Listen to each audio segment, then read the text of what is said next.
welcome back to another video on my channel. In today's video, I am going to be showing you guys how to set up your rig in Roblox Studio and Blender. So if you guys enjoyed today's video, make sure that you give this video a big thumbs up, and let's go ahead and jump straight into today's video. So first, once you're in Roblox Studio, you want to click on New and open up a classic base plate. Once you have opened it up, it should look something like this. And once you are in the base plate, you want to make sure that you have the load character plugin. So you're going to go into toolbox right here, and then you're going to click on models and change that to plugins, and then you're going to type in load character. And I like to use the Elite version because I think it's the exact same as the Load Character Pro. But you really just need the Elite version. It really, I don't even know what the Pro looks like. But yeah, so once you have downloaded this and clicked on install, you want to go ahead and click over to plugins and open up the plugin to where it looks like this. Then you want to type in anybody's username that you would like.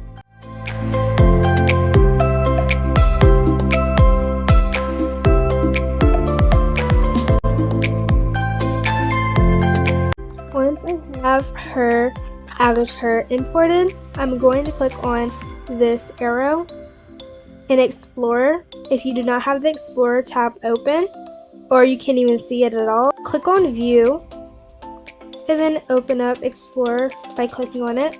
But for this video, you will only need the Explorer tab, so you can just go ahead and exit out of that. And then you're going to open up the arrow, click on the party hat. If there's multiple party hats, then make sure that you click on Control and click on all of those like this. But these are not party hats, so obviously I'm just going to deselect these and select the head by clicking Control and right clicking and clicking on Export Selection to export it to my files.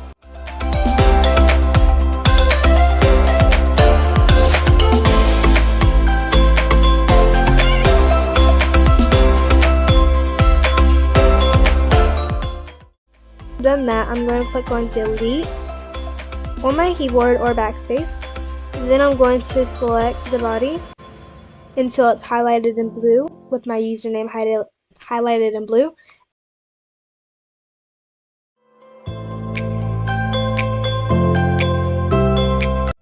To delete the eyes, the head, the lips, and the tongue.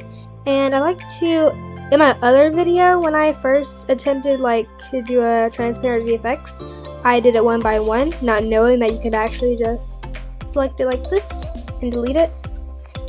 By the way, notice how I said delete. I did not say backspace because backspace will not work, so make sure you're clicking on delete and not backspace. And if you do not click on delete, that's probably why it's not deleting for you. So make sure you do that. And if that's not working for you, or you don't even have that on your keyboard, just click on X and it should show up like a delete box, and that should work as well. Sorry, my voice cracked a little bit there. But anyways, so we're going to click on a limb. We can click on pose mode and get out of that and get on object mode and click on a limb. So all of these I'm highlighting right now and clicking are called limbs, and you can click on any one of these. So I'm going to click on the torso just for example, and to add our clothes we're going to click on, or we're going to click right here until we see this like plus sign kind of symbol, and we're going to click on it, left click by the way, so regular click, and then dragging it down halfway through our screen like this. Then we're going to go over here, click on this, and then we're going to click on shader editor, zoom in to this orange texture box right here, and I'm using the middle part of my mouse. I will put a picture of what I'm using on the screen if you don't understand, and you actually want to click on that part. That part is actually clickable. I did not know that until I got Blender, but yeah, you can click on that part, and yeah, it's actually the main part that you use for down here as well. If you didn't know that, now you do. But anyways, so make sure that you're not choosing the texture box up here. Choose the one that's on the bottom. The second one, I think I've accidentally did that and it didn't work. But yeah, so anyways, I didn't even tell you guys what I was going to do. Anyways, click on this little file button right here in the texture box. Then you want to go to the file that you uploaded it to, and the easiest way is to either search in your username,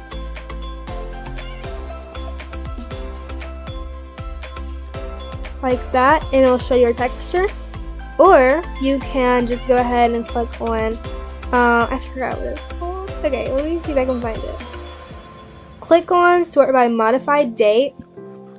So I like to do it by modified date. That's really easy for me. So yeah. Then it'll show what I recently exported to my files, and I just click on that, double click, and it'll open up my codes. Then I'm going to go to File right here beside the Blender icon. Click on that and drag my mouse down to where it says Import. Go over here to all these different options, and we're going to click on Wavefront OBJ. Then look for your recent file, and then you just want to kind of rotate the head properly. Then you just want to click on Object, Set Origin. Go over here. Click on either, if it's already in place, click on Origin to Geometry. If it's not already in place and it spawns somewhere else, click on Geometry to Origin and then move it by using the Move tool to fit on your head how it should, just like that. And make sure it looks fine by moving it back if needed. And then, yeah, you've basically set up your rig by this point. I'm going to go ahead and give it a quick little pose.